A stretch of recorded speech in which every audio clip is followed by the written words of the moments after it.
Bienvenidos y bienvenidas a un nuevo episodio de nuestro podcast de Insolvencia al Día, podcast organizado por el Instituto Colombiano de Derecho Concursal y por el Observatorio de Insolvencia del Departamento de Derecho Comercial de la Universidad Externa de Colombia. Este podcast se ha caracterizado por ser un podcast pionero en temas de procesos concursales y su relación con otras áreas del derecho.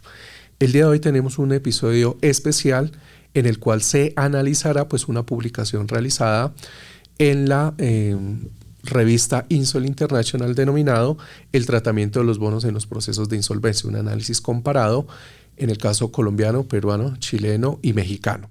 Nos acompañan los abogados Juan Felipe Rivas Tierra Adentro y Jaime González Pacheco, destacados juristas que se han dedicado durante los últimos años a realizar investigaciones sobre el particular. Ahora bien, básicamente en este análisis, en esta publicación que ellos realizaron, hicieron un análisis acucioso sobre cuál es el tratamiento de los bonos en estas 4 jurisdicciones, cuál es la situación de los bonistas dentro de los procesos concursales, e hicieron una reflexión en materia de insolvencia transfronteriza e hicieron importantes recomendaciones para futuras integraciones dentro de las 4 jurisdicciones que se analizaron. Ahora bien, vamos a dar inicio a nuestro podcast. ¿Qué los motivó a emprender este estudio comparado? ¿Cuál fue el punto de partida? Bueno, para empezar, yo diría que 2 aspectos. El primero es un tema coyuntural. Por un lado, del mercado de valores estamos viviendo la integración de las bolsas de Santiago, Lima y Colombia. Y a su vez, el año pasado tuvimos unos casos importantes sobre el tratamiento de los bonos en la insolvencia en Colombia. Entonces, eso por un lado nos da un momento que debíamos aprovechar para tratar este tema, y por el otro lado también una escasez de estudios en cuanto a cómo se tratan los valores o por lo menos la deuda en las refinanciaciones concursales en Latinoamérica, particularmente en los principales mercados que vendrían siendo Colombia, México, Chile y Perú. Entonces yo creo que estas 2, por un lado un tema coyuntural y por el otro un tema de estudio, de llenar en principio un vacío académico de cómo se tratan estos valores en los procesos concursales. Muchas gracias, Juan Felipe. Muchas gracias por la invitación, Jorge. Es un gusto para nosotros estar acá con ustedes. Muchas gracias al instituto también y al departamento, por supuesto. Como bien dice Juan Felipe, esos 4 países fueron escogidos o seleccionados estratégicamente en el marco del mercado integrado latinoamericano, ¿sí?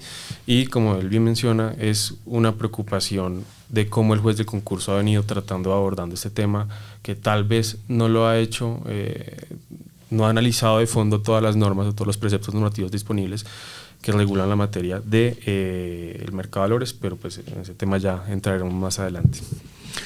Muchas gracias. Hay una pregunta fundamental y creo que hace reflexión al análisis que ustedes desarrollaron. ¿Por qué decidieron ustedes analizar el tratamiento de insolvencia de los bonos y no cualquier otro activo financiero, tal vez como participación en acciones o participación en fondos de inversión colectiva, que los direccionó a ustedes a escoger el análisis única y exclusivamente para los bonos? Bueno, esa fue la primera pregunta que nos hicieron los demás autores del paper de Chile, Perú y México, y es ¿por qué estos bonos? Y la idea es, claro, uno podría tomar otros valores muy interesantes en los procesos concursales, las acciones, los derivados, pero realmente la deuda es una de las principales fuentes de financiamiento de las empresas, de las grandes empresas.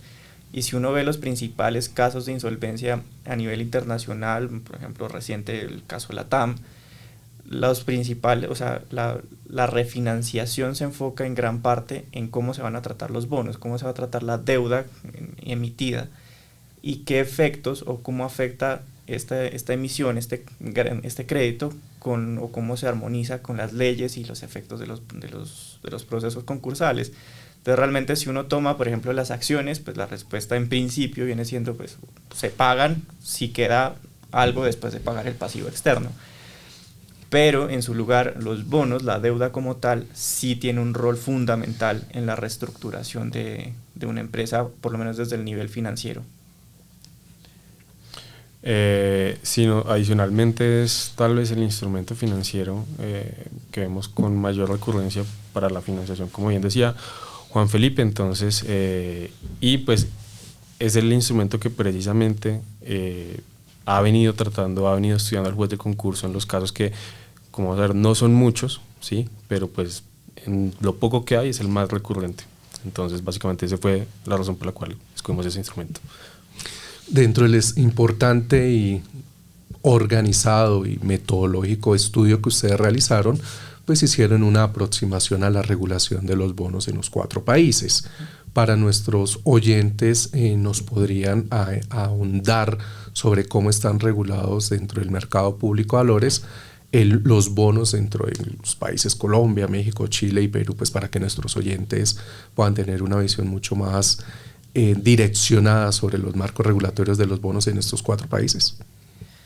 Bueno, yo empezaría por señalar los siguientes. En los 4 países hay un representante de los tenedores de bonos, que es el que obra por esta colectividad y manifiesta su voluntad colectiva, salvo en el caso de Perú, que tiene sus bemoles. Otra característica común a los 4 países es que la insolvencia en efecto afecta a los bonos. Entonces tienen que o bien acudir o en cualquier momento se tienen que enfrentar contra estas reglas concursales. No sé, Jaime, tú. No, son muy similares en las 4 legislaciones. Pues hay emisiones públicas, emisiones privadas, en el mercado primario, secundario, el segundo mercado, perdón. Básicamente es eso, sí, y pues sí, no. Felipe nos puso sobre la mesa la figura del representante de los tenedores de bonos, que es una figura que es transversal a las 4 regulaciones del mercado de valores de los 4 países que ustedes de forma acuciosa analizaron en su estudio. ¿Qué papel cumple o tiene este representante de los tenedores de bonos en los diferentes procesos, ya sea de insolvencia, reorganización empresarial o procesos de liquidación que ustedes analizaron dentro de su interesante estudio? Yo creo que el representante de los tenedores de votos es fundamental en los 4 países. Es básicamente quien habla por ellos en los procesos concursales, quien representa su voluntad y a su vez tiene un deber fiduciario que guía su conducta en cualquier actuación y principalmente en los procesos de insolvencia. Yo creo que empezaría por destacar en Chile. Chile tiene una casuística excelente en cuanto a cómo los representantes de los tenedores de bonos deben participar en los procesos concursales, cómo participar en diferentes series de las emisiones, qué pasa cuando se trata de una reestructuración privada. Entonces yo creo que por un lado yo destacaría el rol del representante de los tenedores de bonos en Chile es fundamental y ya tiene una casuística excelente sobre el tema. En Colombia, yo creo que Colombia y Chile tienen una regulación muy similar en cuanto a este punto, y es que el representante de los tenedores de bonos debe actuar en representación de los bonistas y que estos a su vez expresan su voluntad colectiva, que es un mandato al representante de los tenedores de bonos. Si uno desciende ya a Perú y Chile, por otro lado, Perú tiene una característica especial y es que el representante de los tenedores de bonos debe obrar en representación de ellos, pero afuera de la insolvencia. Cuando se trata de procesos concursales, ya es un tema, ya casi que cada bonista debe presentarse al concurso de forma individual. Y México tiene algo que me parece interesantísimo, que viene a llenar un vacío normativo en las otras 3 jurisdicciones, y es qué pasa si un bonista se atreve, por así decirlo, a participar en el proceso de manera individual. Entonces establece unas reglas de cuándo y cuándo no puede obrar o participar en el proceso concursal de forma individual. Pero a grandes rasgos, los 4 países establecen la figura del representante de los tenedores de bonos como un mandatario y representante de ellos que se sujeta a un deber fiduciario de obrar en el mejor interés de ellos en el concurso o en cualquier actuación. Nuestros oyentes podrían tener una pregunta. Si yo deseo invertir en bonos y mi emisor entra en algún proceso de insolvencia o reorganización, pues ¿cuál va a ser mi situación? En este orden de ideas, el estudio hace un desarrollo bastante interesante sobre cuál es la posición dentro del proceso de reorganización y liquidación en temas de preferencia y privilegios de créditos de los tenedores de estos bonos. No sé, Jaime, si nos podría explicarle a nuestros oyentes cuáles son la situación de los tenedores de bonos dentro de las 4 jurisdicciones que ustedes analizaron dentro de los procesos de reorganización y liquidación judicial. Claro que sí. Bueno, en las 4 jurisdicciones, primero mencionar que todo el valor de la emisión va a entrar al concurso. ¿Por qué? Porque en Colombia y en estas otras legislaciones, ¿sí? Existe el principio de causación contable, ¿sí? Entonces, una vez yo causo el pasivo, pues yo lo reconozco todo y no únicamente al momento en el cual efectivamente yo tengo que hacer la erogación, que sería el principio de devengo, ¿sí? En ese orden de ideas, el valor de toda la emisión va a entrar al concurso independientemente que la fecha para el pago del cupón ya esté vencida o no, ¿sí? Ahora, nos preguntamos, ¿ese es un crédito especial? ¿Tiene algún tipo, alguna suerte de preferencia, privilegio, como tú bien mencionas, que están contenidos en el Código Civil? La respuesta es, depende, ¿sí? Depende de que si es una emisión pura y simple, no hay ningún tipo de garantía que respalde las obligaciones del emisor, pues en ese caso va a ser un crédito quirografario, no va a haber ningún tipo de preferencia o prelación, es decir, va a ser quinta clase, ¿sí? Y en el caso contrario, en el cual haya algún tipo de garantía para respaldar la emisión, pues vamos a tener que ver cuál es ese activo que está respaldando, pues si es un bien mueble va a ser segunda clase, o si es inmueble consecuentemente va a ser pues tercera. Si es una garantía con un esquema fiduciario, pues lo consecuente será que en virtud del artículo 43 de la ley 1116 pues se analice cuál es el subyacente para determinar si es segunda o tercera clase, y pues tendrá las reglas, ahí sí ya tendrá en su caso pues preferencia sobre los bienes, ya sea en un escenario recuperatorio o liquidatorio. Muchas gracias, Jaime. Ahora bien, en su estudio establecieron que en algunas jurisdicciones las emisiones de bonos pues pueden estar garantizadas a través de estructuras fiduciarias, especialmente esquemas de fiducias en garantía. Bajo esta situación, por ejemplo, en la jurisdicción de Perú, donde es muy común que se hagan emisiones de bono garantizadas, ¿cuál sería el tratamiento en materia concursal frente a esos tenedores de bonos cuando esa emisión se encuentra garantizada con una estructura fiduciaria? Bueno, eso es una práctica muy, muy usual y muy particular del Perú. Hablando con Carla Cervantes, que fue la autora de esta parte de Perú, ella nos decía que si bien en otras jurisdicciones es usual que los bonos estén garantizados con hipoteca o con prenda, en el Perú, debido a la dificultad para que los bonistas participen en el concurso, dado que tienen que participar de forma individual, usualmente se prefiere que la emisión tenga una fuente de pago y garantía aislada de los efectos concursales.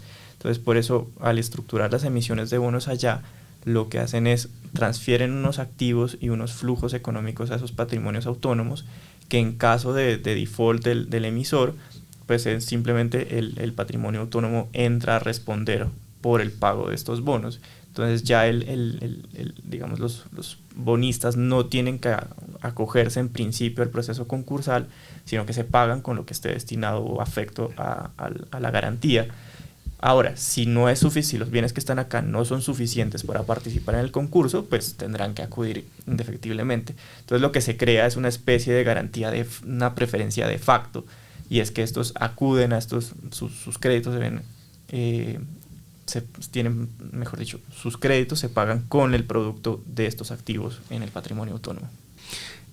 Ustedes en el estudio hacen un análisis muy importante pues de casos emblemáticos en la jurisdicción de Chile, en los cuales pues se llevaron a cabo tanto procesos de reorganización como procesos de liquidación de varias empresas donde se habían emitido bonos. Creo que estos casos son muy importantes para que nuestros oyentes puedan dilucidar los tratamientos a los tenedores de bono en los procesos concursales. No sé si ustedes nos podrían ahondar en estos casos emblemáticos de la jurisdicción chilena.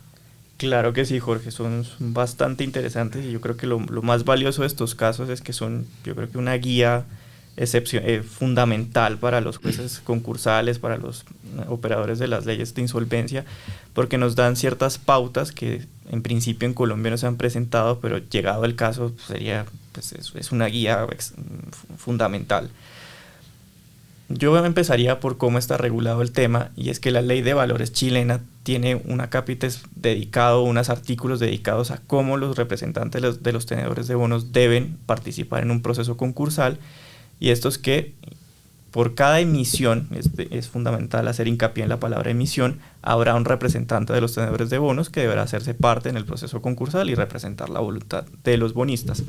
¿Cómo los jueces concursales chilenos han interpretado esto? Pues aquí cobra especial relevancia el caso de Enjoy, Vivacorp y La Araucana.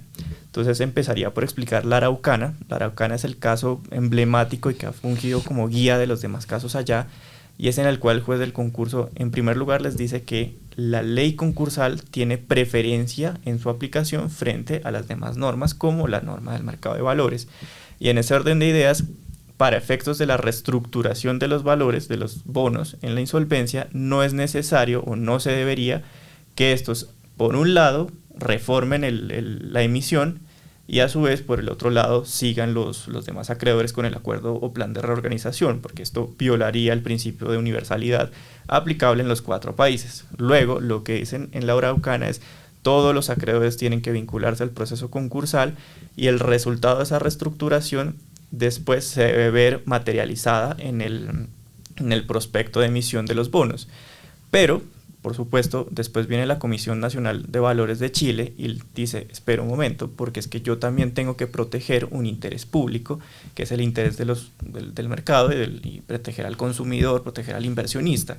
Entonces le dice, perfecto, ustedes reorganicen, refinancien la deuda a través del plan de reorganización, pero como información, lo que nosotros acá llamaríamos información relevante, me informan al mercado cómo quedó reestructurada la deuda y pues ese será el nuevo tratamiento de estos bonos. ¿Qué pasó en los casos de Enjoy y Vivacorp y que es usual ahora en la práctica en Chile? A raíz de la Araucana, lo que se establece en los planes de reorganización es que se recogerá la emisión de bonos y se emite una nueva, es un rollover de la deuda, y se emite la nueva conforme a los términos que quedaron pactados en el plan de reorganización. Entonces, eso por un lado en cuanto al tratamiento del crédito como tal en la reorganización.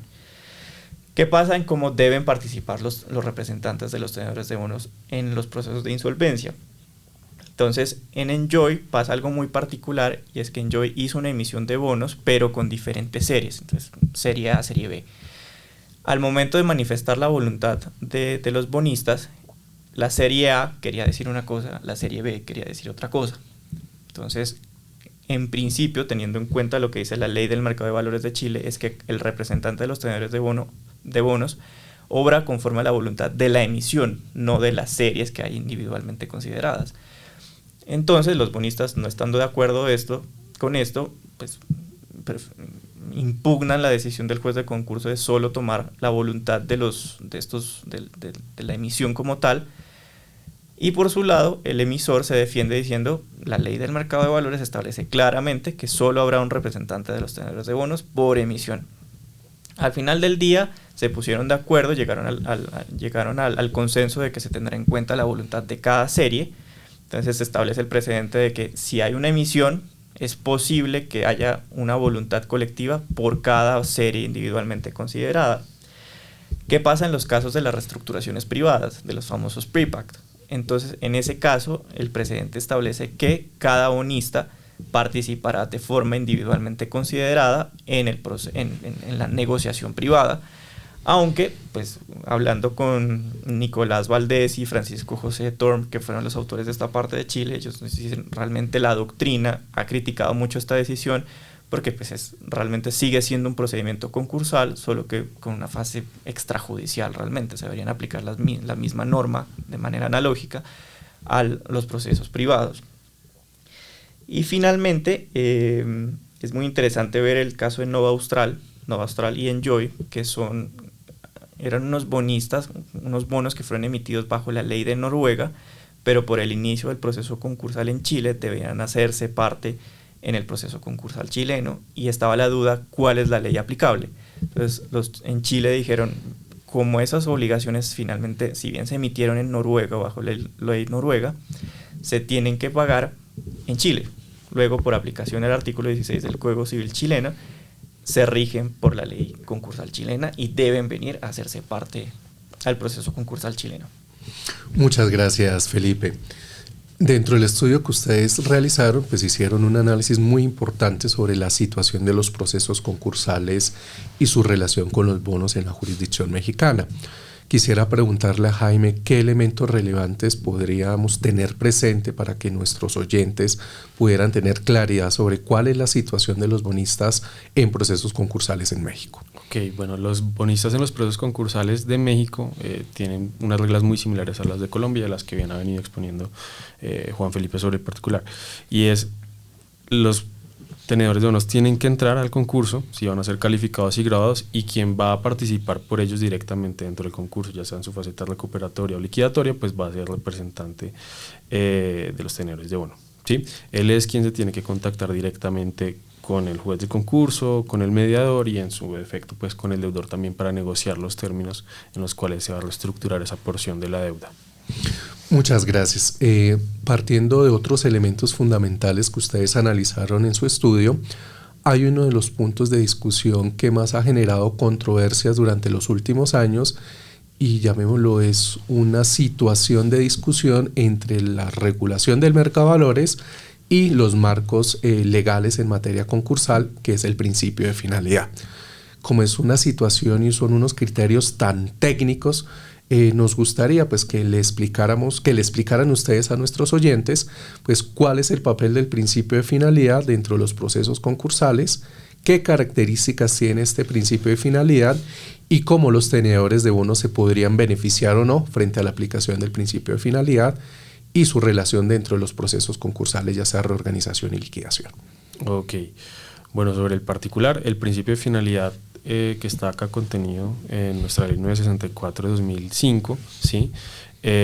Dispone, o el papel que juega dentro del mercado de valores es que básicamente cubre o protege esas transacciones que pasaron por un sistema de compensación y liquidación, ¿sí?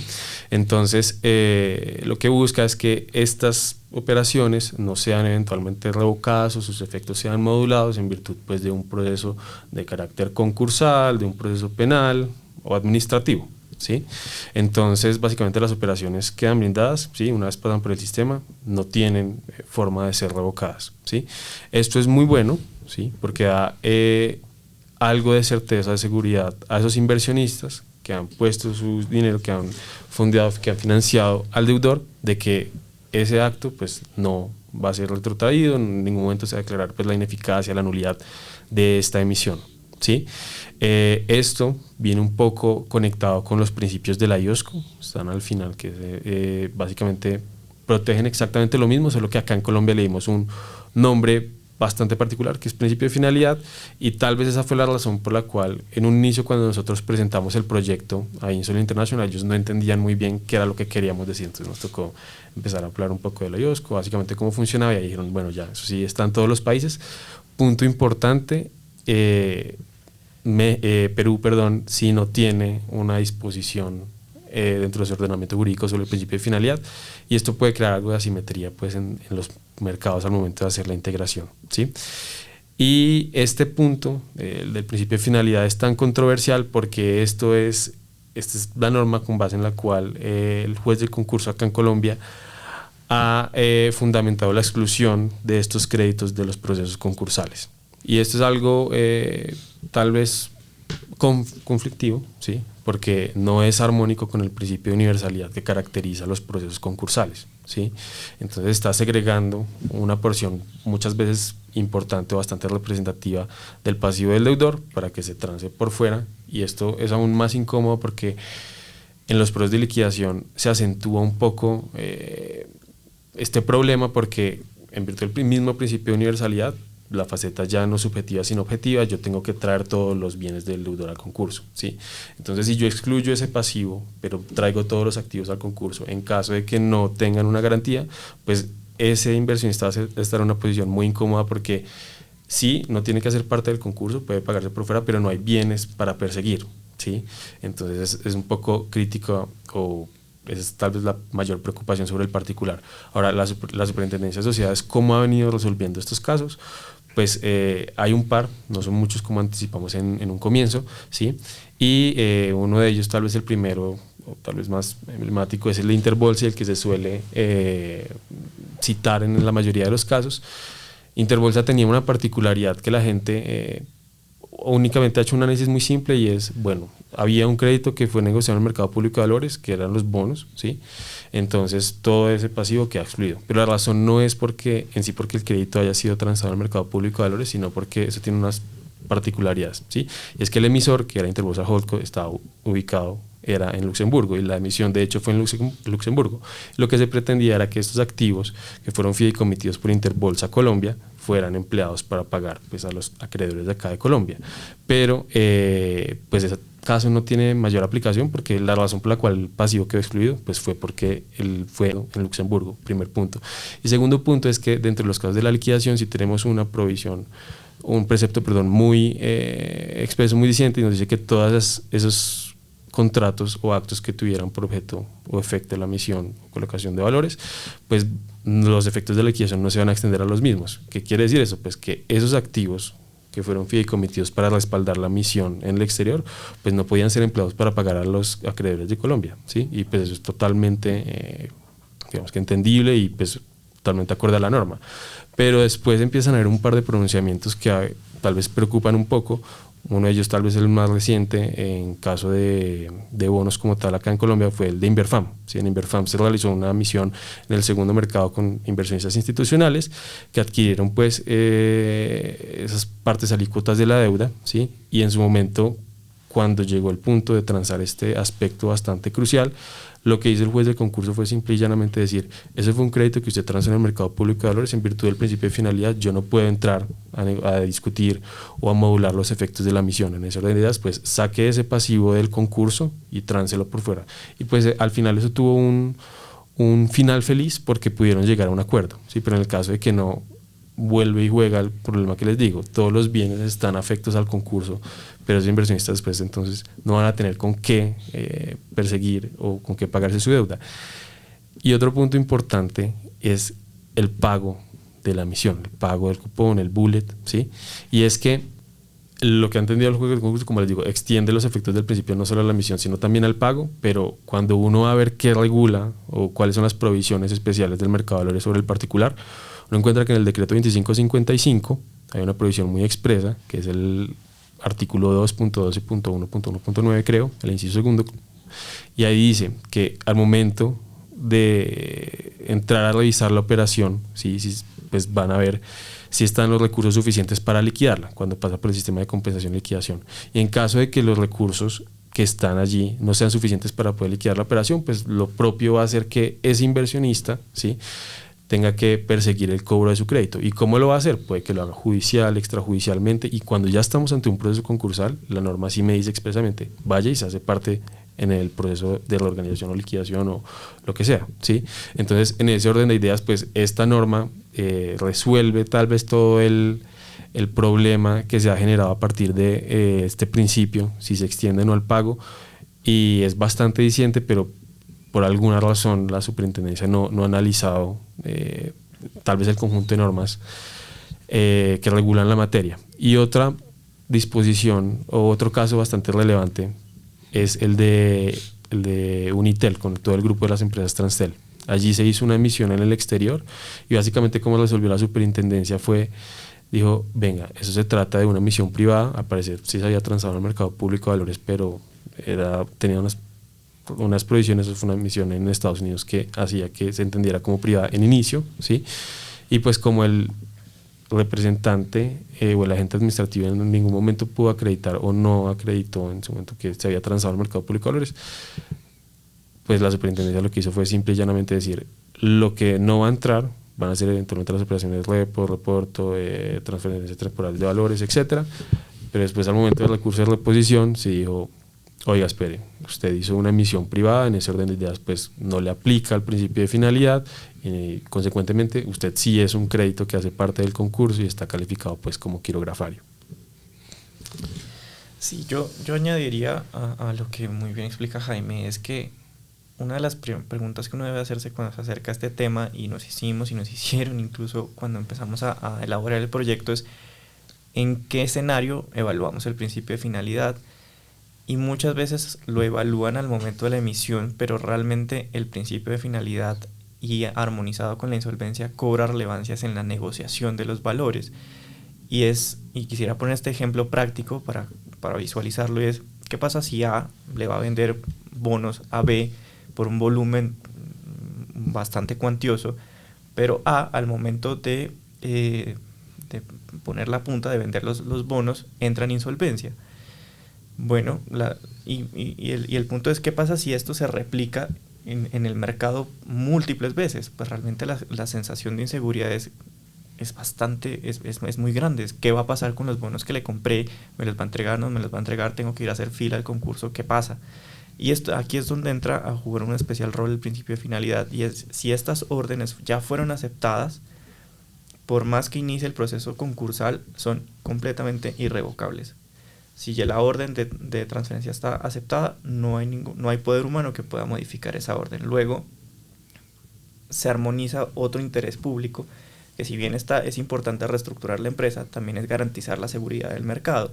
Entonces es proteger al inversionista que adquirió sus bonos y que al momento de que la orden fue aceptada, pese a la insolvencia de su vendedor, este va a recibir los valores a través del sistema de compensación, y este a su vez tendrá que pagar a sí mismo al vendedor. Entonces creo que es resaltar esa importancia práctica en la negociación de los valores frente al posible escenario de insolvencia del vendedor, o por supuesto cuando sea el comprador. Entonces es resaltar esa aplicación práctica del estudio.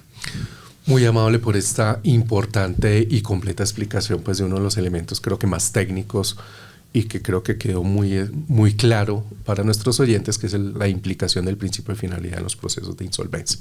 Vamos a dar un salto a un tema que creo que es el más importante del estudio que ustedes desarrollaron, y es el tratamiento en temas transfronterizos.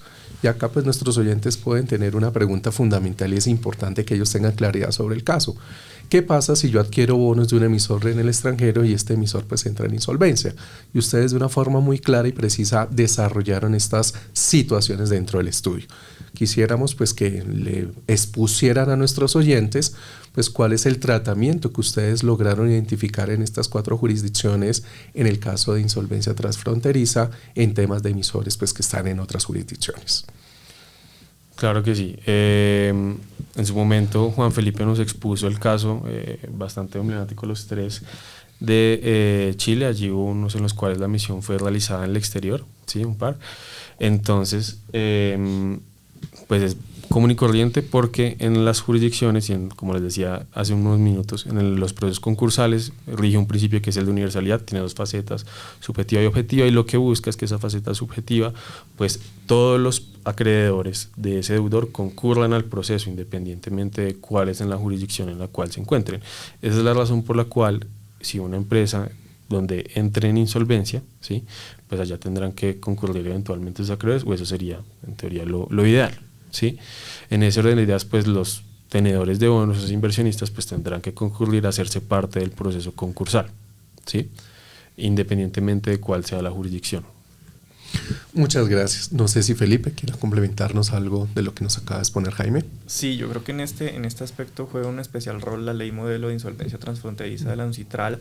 Digamos que ahí está el principal desafío regulatorio. Si bien Colombia, México y Chile está incorporada en sus regulaciones nacionales, Perú aún no lo ha hecho, y creo que para efectos de la integración de las bolsas es un aspecto regulatorio esencial, porque permite la coordinación y cooperación entre las diferentes autoridades judiciales en el momento de que uno de los emisores entre en insolvencia y los bonos o cualquier otro valor esté inscrito en alguna de estas bolsas de valores.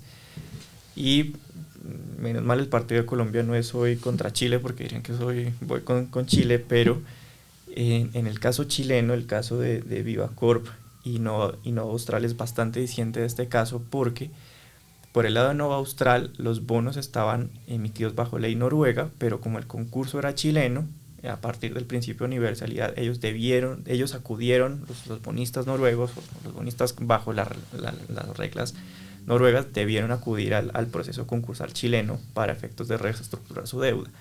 Pero a su vez en Vivacorp estaba en aplicación el capítulo 15 del Código de Bancarrotas estadounidenses. Luego se invirtió la relación, y es que los bonistas de Vivacorp, de Enjoy, tuvieron que acudir al proceso concursal ante las Cortes de Estados Unidos. Luego, estas relaciones las permite, yo creo que las facilita la ley modelo de la UNCITRAL, en el sentido de que es un mismo marco regulatorio al cual podemos acudir para efectos de saber dónde debo presentar mi reclamación, bajo qué reglas me rijo, y permite mayor eficiencia en el tratamiento de estos casos. En lo presentado por Jaime y Felipe, pues pusieron sobre la mesa uno de los puntos más importantes, y es los esquemas de integración que se han presentado en los 4 países. Y tenemos como antecedente pues el mercado integrado latinoamericano a partir del 2010, y tenemos pues la fusión de las 3 bolsas de Colombia, Perú y Chile a partir del NUAN desde el año 2023. Bajo estos antecedentes pues tengo 2 planteamientos que es muy importante que nuestros oyentes lo tengan claro. Dentro de su estudio, ¿cuáles fueron los vacíos que pudieron ustedes dilucidar frente a los bonistas o titulares de los bonos dentro de estas jurisdicciones en los procesos de insolvencia, y qué propuestas o mejoras regulativas o mejoras legislativas ustedes podrían traer a colación, tanto pues para los bonistas dentro de estas 4 jurisdicciones, como dentro también de los procesos de fusión e integración de los mercados y posibles armonizaciones en el futuro? Ok, bueno, yo empezaría por decir que Colombia, Chile y México, podríamos decir que es bastante armonizada la regulación y en tanto similar, lo cual podría facilitar la cooperación entre los procesos concursales, y resaltando la función de la ley modelo de insolvencia transfronteriza de la UNCITRAL. Ahora, ¿qué pasa frente a Perú, que es donde encontramos la mayoría de vacíos regulatorios? Y lo resumiría en 3.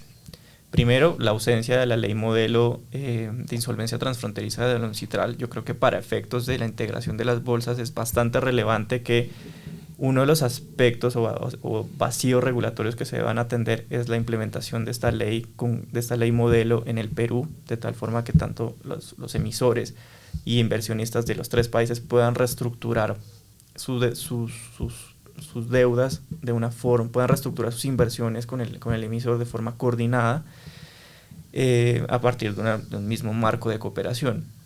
Segundo, está el tema de la representación de los tenedores de bonos, y es que, como les mencionaba, en el Perú, a efectos del proceso concursal, los bonistas obran de forma individual, y esto puede dificultar bastante la negociación como tal de un plan de reestructuración. Y tercero, el principio de finalidad, y esto sí es algo común a los 4 países, y es, por un lado, como lo resaltaba Jaime, en Perú no se encuentra regulado, pero en cuanto a Colombia, Chile y México, hay discrepancias en cuanto a cuándo se entiende irrevocable la orden de transferencia en el sistema de compensación y liquidación. Luego, esto es esencial porque esto basará la confianza y seguridad que yo tengo para invertir en un mercado, teniendo en cuenta el riesgo de crédito y riesgo de mercado de estos valores. Luego, yo creo que eso sí es esencial que se regule desde la perspectiva bursátil de cuándo se entiende aceptada la orden, o mejor aún, cuándo se entiende irrevocable la orden en el sistema de compensación y liquidación. Por otra parte, consideramos que está bien que no haya ningún precepto normativo tendiente a regular el supuesto muy específico de ese instrumento financiero de los bonos, ¿sí? Está bien, yo creo que con lo que tenemos, está bien, pues si hay unas falencias por el lado de Perú que podrían mejorar, pero en términos generales, pues consideramos que está bien, no es necesario emitir una legislación específica para regular este instrumento en especial, pero, y acá retomo un poco con el tema de la insolvencia transfronteriza y la importancia de lo que comenta Juan Felipe, porque es que también no solamente es armonizar el aspecto de los valores, sino también los sistemas concursales. Y lo digo porque en Colombia tenemos, por ejemplo, un procedimiento bastante particular, que es el de recuperación empresarial ante las cámaras de comercio, ¿sí? Entonces, cuando uno va a ver la ley modelo y ve cómo está, digamos que regulada la insolvencia transfronteriza acá en Colombia, para que se entienda que existe un proceso extranjero, tiene que ser un proceso de carácter judicial o administrativo, y el PRES no es lo uno ni es lo otro. Entonces, si bien es un mecanismo bastante expedito, que únicamente dura 3 meses, pues sí podría generar la preocupación para las partes de, bueno, entró en un procedimiento de recuperación empresarial, pero estamos paralelamente tramitando un Chapter 11 en Estados Unidos. Podría haber cooperación o no, y en principio podría creer uno que no, porque el mediador tampoco es que esa función jurisdiccional o administrativa ni coadministra, entonces ese tal vez es uno de los retos más grandes, ¿sí? Y ahora, si debe haber una regulación para promover o proteger de manera especial a los inversionistas, personalmente considero que no, ¿sí? Porque cuando un inversionista se sienta a analizar qué tan viable o cuáles van a ser el retorno básicamente de su inversión, el valor presente neto ve que es favorable, ¿sí? Ahí él debería sentarse y revisar muy bien también cuáles son nuestros otros riesgos de carácter legal, ¿sí? Para determinar si la inversión, si se está dispuesto a correr esos riesgos para obtener ese retorno o eventualmente no. Entonces, como este es un producto financiero que está diseñado tal vez para unos inversionistas con algún entendimiento diferente o tal vez más profundo sobre el mercado de valores, pues creería uno que no deberían tener en principio alguna protección especial, como bien se ha querido dar o se ha sugerido en algunas obras. Para nuestros oyentes, ¿cómo podrían ustedes resumir su estudio de una forma muy concreta, pues para mayor claridad de nuestros oyentes? Bueno, yo creo que lo resumiría en 4.5. El primero, que nos llamen, no mentira. En 4 puntos. Y son básicamente recomendaciones prácticas que resumen a su vez el escrito. El primero es, en caso de insolvencia del emisor, lo primero que se debe hacer es contactar al representante de los tenedores de bonos, ya que es en los 4 países es quien va a estar encargado de representarlo y obrar en su mejor interés. Lo segundo es, sepa que sí o sí va a tener que hacerse parte del proceso concursal, con excepción de Perú, en donde tendrá que revisar cómo está regulado el contrato de fiducia de garantía y administración y fuente de pagos. Lo tercero es que sí o sí la reestructuración de la deuda emitida tendrá que acogerse al acuerdo de reorganización. Y finalmente, sí, revisar, yo creo que es fundamental revisar si tiene algún tipo de privilegio o no. Lo otro es que tal vez más allá de pensar en cuál va a ser el retorno económico, de ver el valor de la tasa de interés, cuál va a ser el cupón, cómo van a ser las amortizaciones, que tengan muy en cuenta cómo va a ser este aspecto o este riesgo legal que está implícito pues, en estas operaciones, porque en principio, pues, cuando se hace la emisión, con la información relevante en el prospecto de emisión y colocación, pues todos los inversionistas tienen acceso a esta información de carácter financiero, pero muchas veces, obviamente, no dejan de lado estas previsiones de cuál va a ser el régimen de insolvencia aplicable, que en principio, y advertimos, tampoco es estático. ¿Por qué? Porque yo puedo ir a hacer la emisión en Estados Unidos, soy una empresa domiciliada en Colombia, pero voy y tramito mi Chapter 11 en Estados Unidos, como bien comentaba Felipe, en el caso de las compañías estas de Chile con el Chapter 15, etcétera. Entonces, tener muy en cuenta esos puntos al momento de realizar la inversión. Quisiera agradecer tanto a Jaime como a Felipe pues, por participar en este importante podcast.